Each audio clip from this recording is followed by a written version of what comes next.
Today's meeting, we have held our 44th AGM in Thumaita, and it was a wonderful AGM because farmers are happy. Because if you look at the last 3 AGMs that we have held since we came to office, the first AGM, we had paid farmers a bonus of 21 shillings. The second AGM, we had paid farmers a bonus of 92.2 shillings. This AGM, we paid farmers a bonus of 45 shillings. So because of that trend of upwards projection, farmers are happy and they are ready now to embrace this business.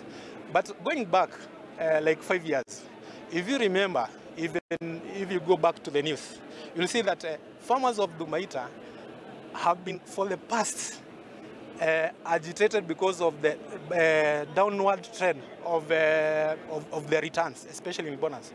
Because if you remember in 2016, the same factory paid bonus of 45 shillings. But from then, since to 2021, the bonus has been coming down.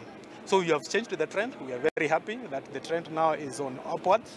And the other thing that we have promised our farmers, and because we have paid most of the loans that they were due to them, since we came in, it was around 220 million. Now we are remaining with 17.5. We have promised them that during their pay of mini bonus, that since it was initiated by KTDA, they have been receiving 5 shillings. So this time around, they will receive 10 shillings because the factory foundation is going back to where it is supposed to. So it is very nice because farmers from Thumaita will start, actually they have already started enjoying the fruit of their labor. But we shall continue as directors and management to make sure that their sweat is well paid for.